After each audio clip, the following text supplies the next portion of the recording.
Vous avez sûrement entendu parler du cycle de vie d'un produit en marketing, mais savez-vous que ce concept existe aussi en comptabilité carbone? On vous explique.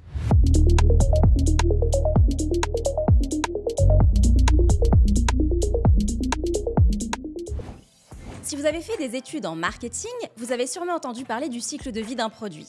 Autrement dit, un ensemble d'étapes que le produit va connaître de sa création à sa destruction. Eh bien, dans le domaine de la comptabilité carbone, il existe une version similaire de ce fameux cycle de vie. Là où le domaine marketing découpe le cycle de vie en fonction de l'évolution des ventes, la comptabilité carbone découpe le cycle de vie en fonction des principaux chapitres qui composent l'histoire d'un produit. L'extraction des matières premières, la fabrication, le transport, l'utilisation et enfin la destruction du produit. Mais à quoi tout cela peut-il servir? Vous aurez sans doute remarqué que de plus en plus d'entreprises tâchent de commercialiser des produits dits éco-friendly. Le truc, c'est que ce terme veut à la fois tout et rien dire.